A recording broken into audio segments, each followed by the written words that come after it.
no compromise. உங்க சைடுலயும் எங்க சைடுலயும். It's a GT promise. GT Holidays, South India's #1 travel brand. ஆதன் தமிழ் நேயர்களுக்கு வணக்கம்.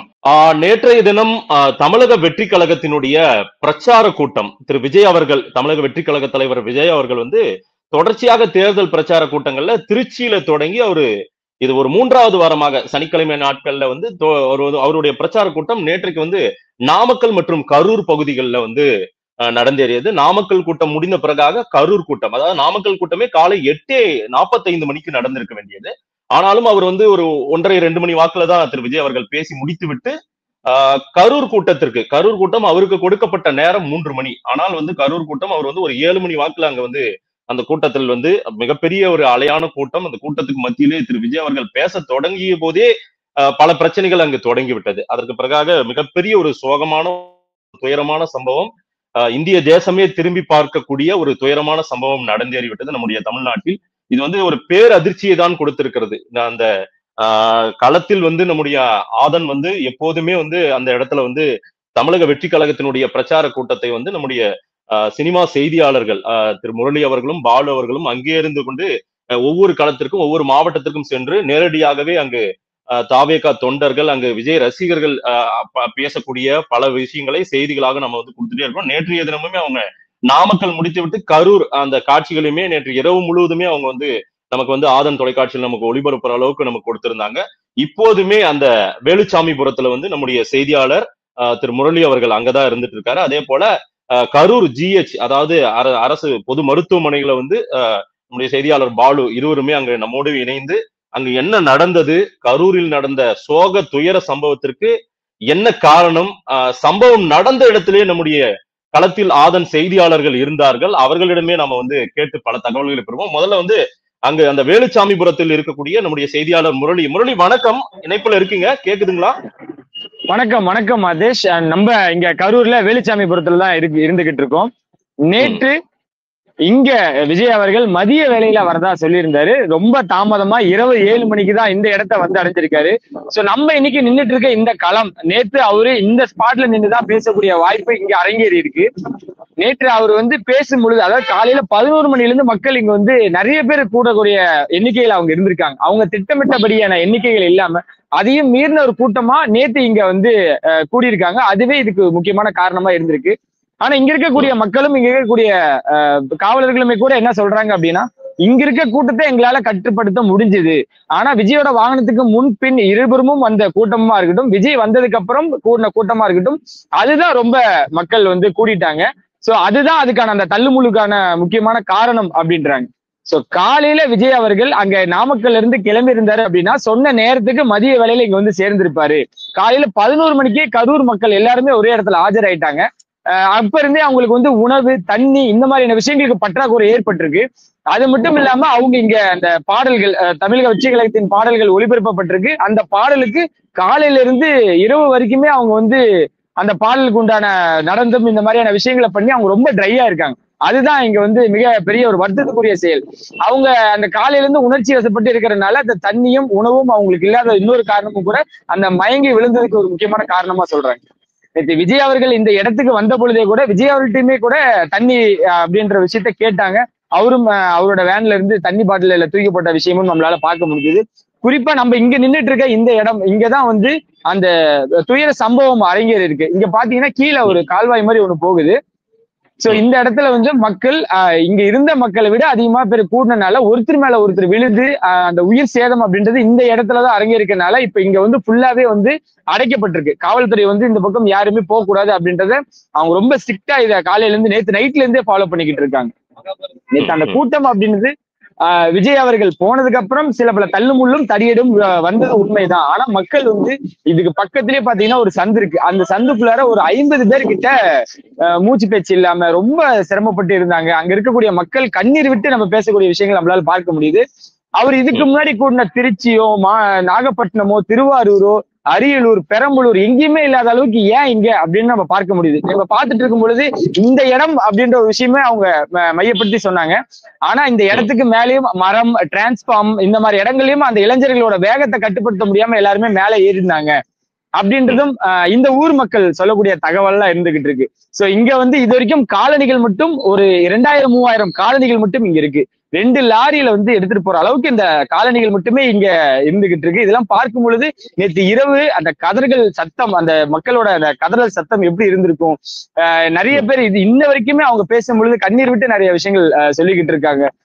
எல்லாரையும் மீறி விஜய் அவர்கள் ஒரு ஆறுதல் சொல்லியிருக்கணும், இன்னும் நேர்ல வந்து பார்த்திருக்கணும் அப்படின்ற அந்த கோரிக்கையும் அவங்க முன் வச்சிருக்காங்க. இந்த காலத்துல இன்ன வரைக்கும் என்னுடைய கேள்வி அடிப்படையான ஒரு கேள்வி. நீங்க வந்து தாவேகா பிரச்சாரம் தொடங்கியதுல இருந்து களத்துக்கு விஜய் சென்ற நாள்ல இருந்து ஒவ்வொரு மாவட்டங்களா நீங்களுமே போயிட்டு இருக்கீங்க. அந்த தொண்டர்கள் மனநிலை, அதுபோல அவங்க கூடும் நேரம் எல்லாத்தையும் ஃபாலோ பண்றீங்க. அந்த மனநிலைன்றது அவங்க அந்த பாடல் போடும் போதே அவங்க உற்சாக மிகுதி ஆயிடுறாங்க, உற்சாகத்துல வந்து கடந்து வேற ஒரு நிலைக்கு போறாங்க அப்படின்ற மாதிரி நீங்க சொல்றீங்க. இந்த கூட்டம் அது ஒரு காலம் அவருடைய வரக்கூடிய நேரம், அவர் குறிப்பிட்ட நேரத்தை தாண்டி போனால் அது அங்க சூழ்நிலைகள் என்ன மாறுது, அதை நீங்க பாக்குறதுனால நான் உங்ககிட்ட கேட்கிறேன். அத நம்ம முதல் முறையிலிருந்து மாநாடு விக்கிரவாண்டியில தொடங்கி மதுரையா இருக்கட்டும், திருச்சியில அவர் பண்ணக்கூடிய அந்த பரப்புரை பிரச்சாரமா இருக்கட்டும், அங்கிருந்து பார்க்கும் பொழுது வந்த இளைஞர்கள் அப்படின்றது சின்ன பசங்கள்ல இருந்து பெரியவங்க வரைக்கும் வராங்க. குறிப்பா அந்த சின்ன பசங்க வர்றதுக்கு காரணம் என்னன்னா, எங்க விஜய் நாங்க பாத்திர மாட்டோமா, எங்க தளபதியை நாங்க பாத்திர மாட்டோமா அப்படின்னு ஒரு ஏக்கத்தோட வராங்க. அவங்களோட அந்த வயசின் வேகமும் அந்த ஆர்வம், எந்த பில்டிங்கோ எந்த ஒரு அபாயகரமான விஷயமோ அதெல்லாம் பொருட்படுத்தாம அவங்க ஏறதெல்லாம் நம்மளாலே பார்க்க முடிஞ்சது. மரத்து மேல, டிரான்ஸ்பார்ம் மேல, மின்கம்பங்கள் மேல, எல்லார் மேலேயும் ஏறி அவங்க அந்த தான் அவங்க ஃபாலோவும் பண்றாங்க. அது அவங்களோட வேகம் முடிஞ்ச அளவுக்கு காவல்துறை நம்ம பார்த்த வரைக்கும் கட்டுப்படுத்தினாங்க. இன்னும் குறிப்பா சொல்லணும்னா தமிழக வெற்றி கழகத்தின் நிர்வாகிகளுமே நிறைய இடத்துல கட்டுப்படுத்தினாங்க. ஆனா அந்த இளைஞர்களின் வேகத்தை கட்டுப்படுத்த முடியல, அந்த வேகத்துக்கு இவங்களால ஈடு கொடுக்க முடியல அப்படின்னு தான் சொல்லணும். இன்னும் எல்லாருக்குமே இன்னும் சந்தேகம் என்னன்னா, தொண்டர்களா ரசிகர்களா அப்படின்னு ஒரு பார்வை இருந்துகிட்டே இருக்கு. தொண்டர்களை அந்த கூட்டம் அப்படின்றத கட்டுப்படுத்திறாங்க, அவங்க ப்ராப்பரா தான் செயல்பட்டுக்கிட்டு இருக்காங்க. ஆனா அந்த ரசிகர்கள் கூட்டம் அப்படின்றத இன்னும் இல்ல, இனிமேல் வந்தாலும் கட்டுப்படுத்த முடியாது அப்படின்ற ஒரு நிலைதான் இருக்க போகுது. நான் திரு பாலு அவர்கள் நம்முடைய கரூர் ஜிஹெச்ல இருக்காரு. அங்க சூழ்நிலை என்னவா இருக்கிறது, இப்ப தற்போதைய சூழ்நிலை இப்ப வந்து ஓரளவுக்கு ஒரு கட்டுக்குள்ள வந்திருக்குதா உள்ளிட்ட பல தகவல்களை பாலு கிட்ட கேட்கிறேன். பாலு இணைப்புல இருக்கீங்களா? நேற்று இரவு சூழ்நிலை ஜிஹெச்சுக்கு அந்த ஆம்புலன்ஸ்ல கொண்டு வரப்பட்ட காட்சிகள் எல்லாம் நீங்களுமே பார்த்திருக்கீங்க. என்ன மாதிரி நிலையம் இருந்தது, உண்மையிலேயே அந்த சூழ்நிலையை விவரிக்க முடியுமா, உங்களால சொல்ல முடியுமா என்ன நடந்தது? நேத்து பிரச்சாரம் நடந்த இடத்துல கரூர்ல நம்ம இருந்தோம். அப்ப வந்து நம்ம ஏற்கனவே பேசியிருந்த மாதிரி ஒரு சாலையில வண்டிகள், இருசக்கர வாகனங்கள் எந்த அளவுக்கு அதிகமா போகுமோ அதே அளவுக்கு அதிகமான ambulance, back to back ambulance. கிட்டத்தட்ட காவல்துறை வந்து அந்த ரோட சாலையை கண்ட்ரோல் எடுத்துக்கிட்டாங்கன்னு தான் சொல்லணும். யாருமே நடக்க விடாம, எந்த வண்டிகளுமே போக விடாம வெறும் ஆம்புலன்ஸ்க்கு மட்டுமே முன்னுரிமை கொடுத்து போகிற அளவுக்கு பார்க்க முடியுது. நம்ம எடுத்த பப்ளிக் ஒப்பீனியன் பைக்லயே கூட அத்தனை ஆம்புலன்ஸ் சவுண்ட் அவ்வளவு கேட்டிருக்கோம். நீங்க நேரடியாவே சேனல்ல பாத்திருப்பீங்க. அந்த அளவுக்கான ஆம்புலன்ஸ் கிட்டத்தட்ட ஒரு பெரிய பதற்றமான சூழலை கொடுத்துச்சு. ஒரு நெஞ்சத்தையும் பதப்பதைக்க வைக்கக்கூடிய காட்சிகளா இருந்தது. ஏன்னா அந்த ஆம்புலன்ஸ்ல வந்து இருக்க இடம் இல்லாம இப்ப எப்படி பஸ்ல வந்து தொங்கிட்டு போவாங்களோ அந்த அளவுக்கு தொங்கிட்டு போன காட்சிகளை நம்மளுக்கு ஒரு மாதிரி ரொம்ப அசௌகரியத்தை கொடுத்துச்சு. சோ நேத்து நைட்டு நம்ம ஜிஹெச் வர ட்ரை பண்ணோம். ஆனா வந்து பேக் டு பேக் ஆம்புலன்ஸ் வந்ததுனால அந்த பிரைம் டைம்ல கரூர் ஜிஹெச்குள்ள காவல்துறை வந்து மீடியாவை அலோ பண்ணல. லேட் நைட்டுக்கு மீடியாவே வரதை நம்மளால பார்க்க முடிஞ்சது. ஏன்னா அந்த டைம்ல நிறைய அரசியல் தலைவர்களோட வருகையும் இருந்தது. குறிப்பா முதல்ல திரு செந்தில் பாலாஜி அவர்கள் வந்து இமீடியட்டா இந்த மாதிரி மருத்துவமனையில ஒரு அசௌகரியமான ஒரு நடந்திருக்கு அப்படின்னு சொன்ன உடனே அடுத்த அரை மணி நேரத்துல முதல் ஆளா இருந்தவர் திரு செந்தில் பாலாஜி அவர்கள். அவரை தொடர்ந்து அன்பில் மகேஷ் வந்தாரு. நைட்டு விஷயம் வந்து கைமீறி போகுது, இந்த மாதிரி டெத் டோல்ஸ் அதிகமாகுதுன்னு தெரிஞ்சோடனே முதல்வர் ஸ்டாலின் அவர்கள் ஒரு கிட்டத்தட்ட ஒரு 12 மணி அளவுல ஸ்டாலின் அவர்கள் வந்தாரு. சோ அவரை தொடர்ந்து நிறைய அரசியல் தலைவர்கள் வர ஆரம்பிச்சாங்க. சோ நேற்று இருந்த அந்த பதற்றமான சூழல் இன்னைக்கு அதிகாலையிலயும் இருந்தது. ஏன்னா இன்னைக்கு அதிகாலையில பாத்தீங்கன்னா திரு எதிர்கட்சி தலைவர் திரு எடப்பாடி பழனிசாமி அவர்கள் வந்திருந்தாங்க. இப்போ அண்மையில இப்ப நம்ம இந்த பேசிட்டு இருக்கிற இந்த நிமிஷத்துக்கு ஒரு அரை மணி நேரத்துக்கு முன்னாடி துணை முதல்வர் உதயநிதி ஸ்டாலின் அவர்கள் பார்வையிட்டு அங்க இருக்கிறவங்க மக்களுக்கு, குடும்பங்களுக்கு ஆறுதல் சொல்லிட்டு இரங்கல் தெரிவிச்சுட்டு அவரும் செந்தில் பாலாஜி அவர்களும் ஒன்னா சேர்ந்து புறப்பட்டதா நம்மளுக்கு அண்மையில ஒரு தகவல் கிடைச்சிருக்கு. இப்போ இருக்கிற சூழல் வந்து நேற்று மாதிரி இப்ப பரபரப்பா இல்ல. ஏன்னா இப்ப உள்ள நம்ம வந்து அந்த ஜெனரல் வார்டுக்கு முன்னாடி நின்றுதான் பேசிக்கிட்டு இருக்கோம். அங்க வந்து இறந்தவர்களோட, காயப்பட்டவர்களோட குடும்பங்கள் எல்லாருமே உள்ள வார்டுக்குள்ள அனுப்பிட்டாங்க. வெளியில வெறும் நம்ம ஊடக நண்பர்கள் மட்டும் வெளியில நின்றுட்டு செய்திகளை வந்து கவர் பண்ணிட்டு இருக்காங்க. என்னென்ன லைவ் அப்டேட்ஸ் அப்படிங்கிறது அங்கு மக்களோடு பேசுனீங்களா? இந்த பிரச்சனை பெரிதாக, அதாவது உயிரிழப்பு அளவுக்கோ படுகாயம் அளவுக்கோ மூச்சு திணறல் ஏற்படுற அளவுக்கோ இது மாறினத்துக்கு என்ன காரணமா அங்க சொல்றாங்க? இந்த இந்த இந்த அளவுக்கு ஒரு சூழ்நிலை மாறுவதற்கான காரணம் எதுன்றத மக்கள், பெரும்பாலான மக்கள் சொல்றாங்க. மக்கள் கிட்ட நம்ம பேசும்போது அவங்க என்ன சொன்னாங்கன்னா, நாங்க லைட் ஹவுஸ் கிட்ட பெர்மிஷன் கேட்டோம். லைட் ஹவுஸ்னு ஒரு பகுதி இருக்கு. அந்த பகுதி வந்து ரொம்ப சாலை ரொம்ப அகலமா இருக்கக்கூடிய ஒரு பகுதி. ரொம்ப பிளெக்சிபிளா மக்கள் வந்து பாத்துட்டு போலாம். ஒரு ஸ்மூத்தான ஒரு பிரச்சாரம் நம்ம இது நடந்திருக்கோம், லைட் ஹவுஸ்ல நடந்திருக்காங்க அப்படிங்கறத வந்து மக்கள் தெரிவிக்கிறாங்க. ஆனா இப்போ நம்ம நடந்த இடம் இருக்கு இல்லைங்களா, இது வந்து ரொம்ப குறுகலான சாலை. இப்ப நீங்க அந்த சாலையில ஒரு வழியில ஒரு வாகனம் போதுன்னா ஒரு 4 சக்கர வாகனங்கள் ஒன்னா போக முடியாது. அந்த அளவுக்கு ரொம்ப நெருங்கின ஒரு சாலை. அது இல்லாம அந்த சாலை ஓரத்திலேயே நிறைய வியாபாரங்கள் நடந்திருக்கக்கூடிய இடமா இருக்கு. இப்ப நம்ம வந்து இந்த தள்ளுவண்டி கடைகள்லாம் வச்சிருப்பாங்க இல்லையா, பழம் வைக்கிறது, ஜூஸ் வைக்கிறது, இது எல்லாமே அந்த ரோட்டை ஒட்டி இருக்கு. சோ இவ்வளவு குறுகலான சாலையில ஏகப்பட்ட பைக்குகள், அங்க வந்த மக்கள் எல்லாருமே அந்த சாலையை ஒட்டிதான் பைக்குகளை வந்து நிறுத்திருந்தாங்க. அவ்வளவு வாகனங்கள் நம்மளால பார்க்க முடிஞ்சது. இதுக்கு மத்தியில வந்து விஜய பார்க்கக்கூடிய கூட்டம் இருக்கு இல்லைங்களா, அது வந்து அந்த நெரிசலுக்குள்ள இருக்கும்போது ஒரு கை மீறி போகிற ஒரு நிலைமை வந்து இருந்தது. அவங்க மக்கள் என்ன சொல்றாங்கன்னா, நீங்க லைட் ஹவுஸ்ல கொடுத்திருந்தீங்கன்னா இந்த சேதம் நடந்திருக்காது. தொடர்ந்து விஜய் அவர்களே முன் வச்சுட்டு வர்றது என்னன்னா, நாங்க கேட்கிற இடங்கள்ல போன பிரச்சார கூட்டத்தில் கூட பேசினார், நாங்க கேட்கிற இடத்துல வந்து கொடுக்க மாட்டாங்க அப்படிங்கிற மாதிரி ஒரு விஷயம் அட்ரஸ் பண்ணிருக்காரு. இங்க இருக்கிற மக்கள் அதுல ரொம்ப உறுதியா இருக்காங்க. ஏன்னா இங்க கரூர்ல இருக்கக்கூடிய மக்கள் வந்து நைட்டு நாள் நள்ளிரவுல இருந்து அவங்க இருந்துட்டு இருக்காங்க. அவங்களுக்கு பெர்மிஷனுமே தாமதமா தான் கிடைச்சது. இது சரியா நாங்க கேட்ட இடத்துல கொடுத்திருந்தீங்கன்னா இது நடந்திருக்காது அப்படிங்கிற மாதிரி சொல்றாங்க. இன்னொன்னு, ஒரு வகையில விஜய் அவர்கள் தாமதமா வந்ததுக்கும் இந்த பேர சம்பவம் நடந்ததுக்கு ஒரு முக்கியமான காரணம் சொல்லலாம். ஏன்னா நம்ம ஆல்ரெடி நீங்க சொன்ன மாதிரி விஜய் அவர்களுக்கு கரூர்ல கொடுக்கப்பட்ட நேரம் என்பது, எல்லா கூட்டத்திலையும் முரளியும் நீங்களுமே வந்து களத்துல வெவ்வேறு பகுதிகளில் இருந்து செய்திகளை சேகரிக்கிறீங்க. நான் முரளி கிட்டையும் நான் அடுத்து கேட்கிறேன். உங்ககிட்ட கேட்க வேண்டிய கேள்வி, ஏன் அது தாமதம்?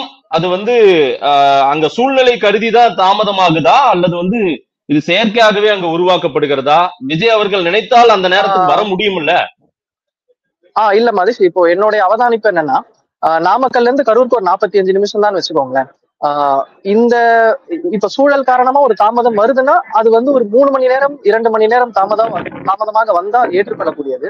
ஆனா கிட்டத்தட்ட ஒரு 7 மணி நேரம் தாமதமா வந்திருக்காரு. ஏன்னா 12:30 மணிக்கு ஆரம்பிக்க வேண்டிய 12:30 மணிக்கு அதாவது விஜய் பேச வேண்டிய நேரம். ஆனா அது ஒரு 3 மணிக்கு வந்திருந்தாருன்னா அது ஏற்றுக்கொள்ளப்படக்கூடிய ஒரு விஷயமா இருந்திருக்கும். ஆனா 7 மணி அப்படிங்கிறது வந்து என்ன ஆயிடுச்சுன்னா, விஜய் பேச வேண்டிய அந்த 12ல இருந்து 3 மணி நேரம் அந்த கூட்டம் இருக்கு இல்லைங்களா, அந்த கூட்டம் வந்து ஒரு கட்டுப்படுத்தக்கூடிய கூட்டமா தான் இருந்தது. ஏன்னா நாங்க களத்துல வந்து போட்டோகிராஃப்லாம், நம்ம கேமராமேனே போட்டோகிராஃப் எல்லாம் போய் எடுத்து வீடியோஸ் எல்லாம் பைக்ஸ் எல்லாம் எடுத்துட்டு இருந்தோம். அந்த டைம்ல கட்டுப்படுத்தக்கூடிய கூட்டமா தான் இருந்தது. என்ன பிரச்சனைனா, 7 மணி ஆகிறப்போ வேலை முடிச்சுட்டு வரக்கூடிய பெண்மணிகள், ஆண்கள் எல்லாருமே வேலை முடிச்சுட்டு, கல்லூரி முடிச்சுட்டு வரக்கூடிய ஆட்கள் எல்லாருமே அந்த டைம்ல ஒண்ணு கூடிட்டாங்க. கிட்டத்தட்ட ஒரு 6:30 மணிக்கு மேல ஒரு திருவிழா மாதிரி கோலம் இருந்தது.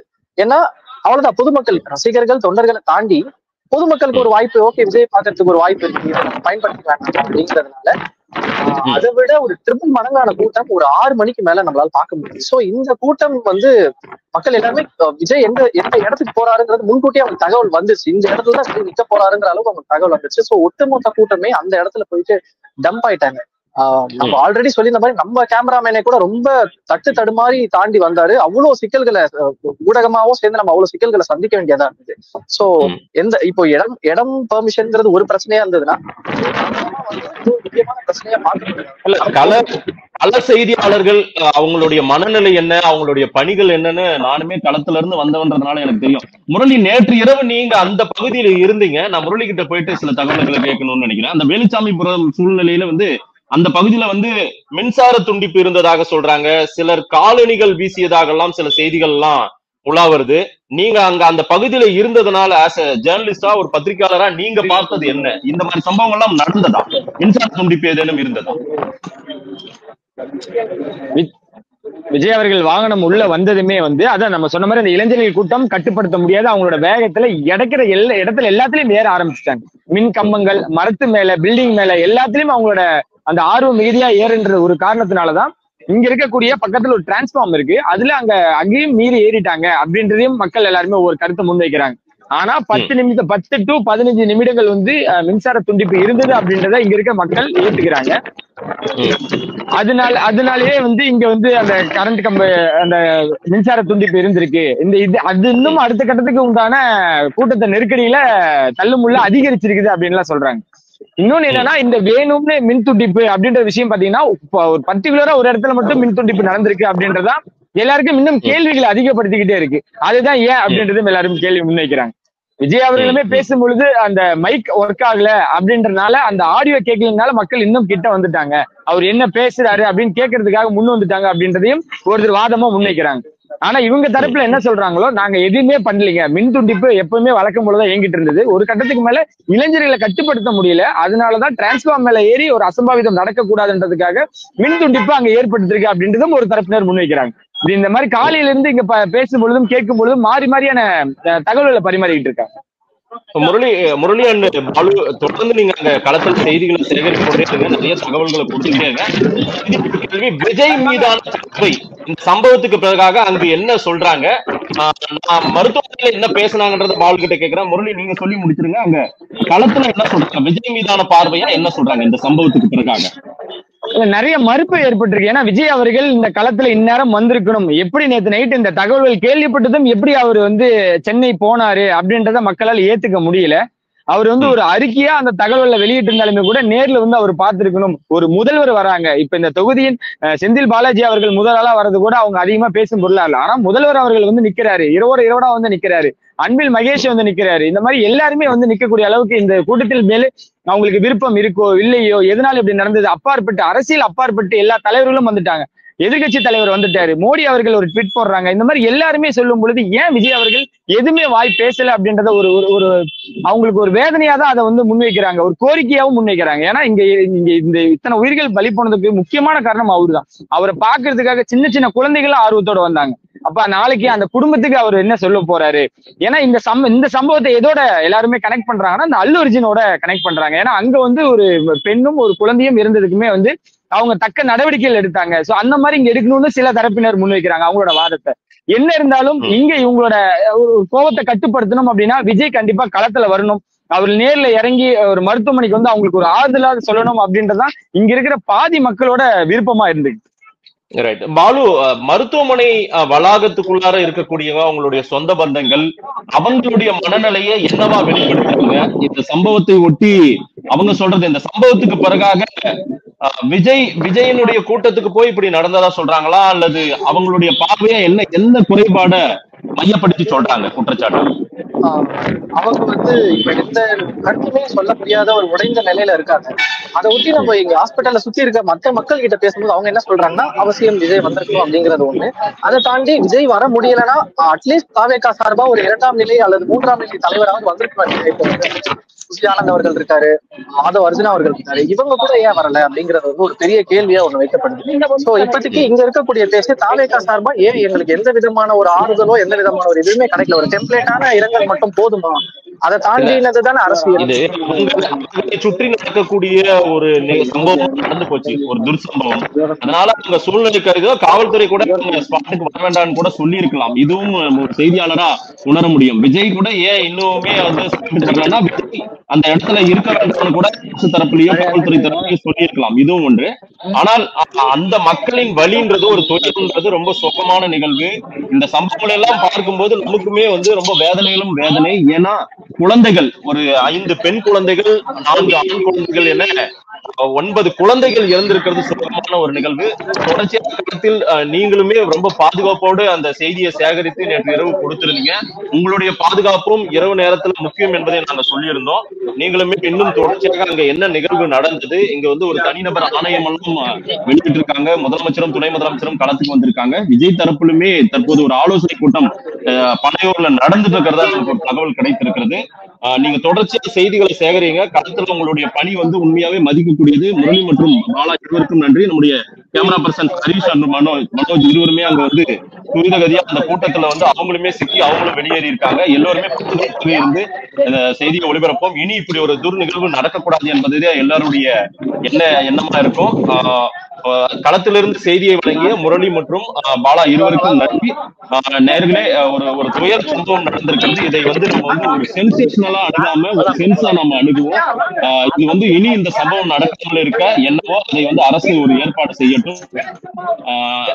நேரலையில் இணைந்து செய்திகளை நமக்கு கொடுத்தமைக்கு 2 செய்தியாளர்களுக்கும் நன்றி. மீண்டும் ஒரு நேரலையில் சந்திப்போம். நன்றி.